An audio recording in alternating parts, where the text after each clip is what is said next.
আজকে সকাল থেকেই ওয়েদারটা খুব সুন্দর, বেশ রোদ উঠেছে, বেশ ঝলমলে সকাল। আজকে দ্বাদশী রান্না করব নিরামিষভাবে একটু পোলাও আর আলুর দম। তার জন্য এখানে আমি কিছু মশলা নিয়ে নিয়েছি, এগুলোকে একটুখানি শুকনো খোলায় ভেজে নেব, নিয়ে ভালো করে গুঁড়ো করে নেব। আলুর দমের জন্য নিয়ে নিয়েছি পোস্ত, চালমগজ আর কাজু বাদাম, এগুলোকেও একটু পেস্ট করে নেব।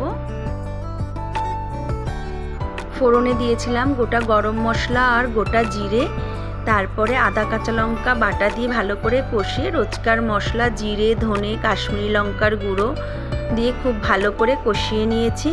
তারপরে দিয়ে দিয়েছি চালমগজ পোস্ত কাজু বাদাম বাটা আর একটু ফ্যাটানো টক দই দিয়ে দিলাম। ওই ভাজা মশলা থেকে কিছুটা মশলা দিয়ে ভালো করে কষিয়ে নেব। এবার আলুগুলো দিয়েও খুব ভালো করে কষিয়ে নিলাম, দিয়ে দিলাম কয়েকটা ফ্রোজেন মটরশুঁটি। এবার ঝোলের জন্য জল দিয়ে দিলাম, আর এখানে পোলাওটাও রান্না করে নিয়েছি। দুপুরবেলা ঝঞ্ঝাটহীন রান্না দারুণ জমে গেল।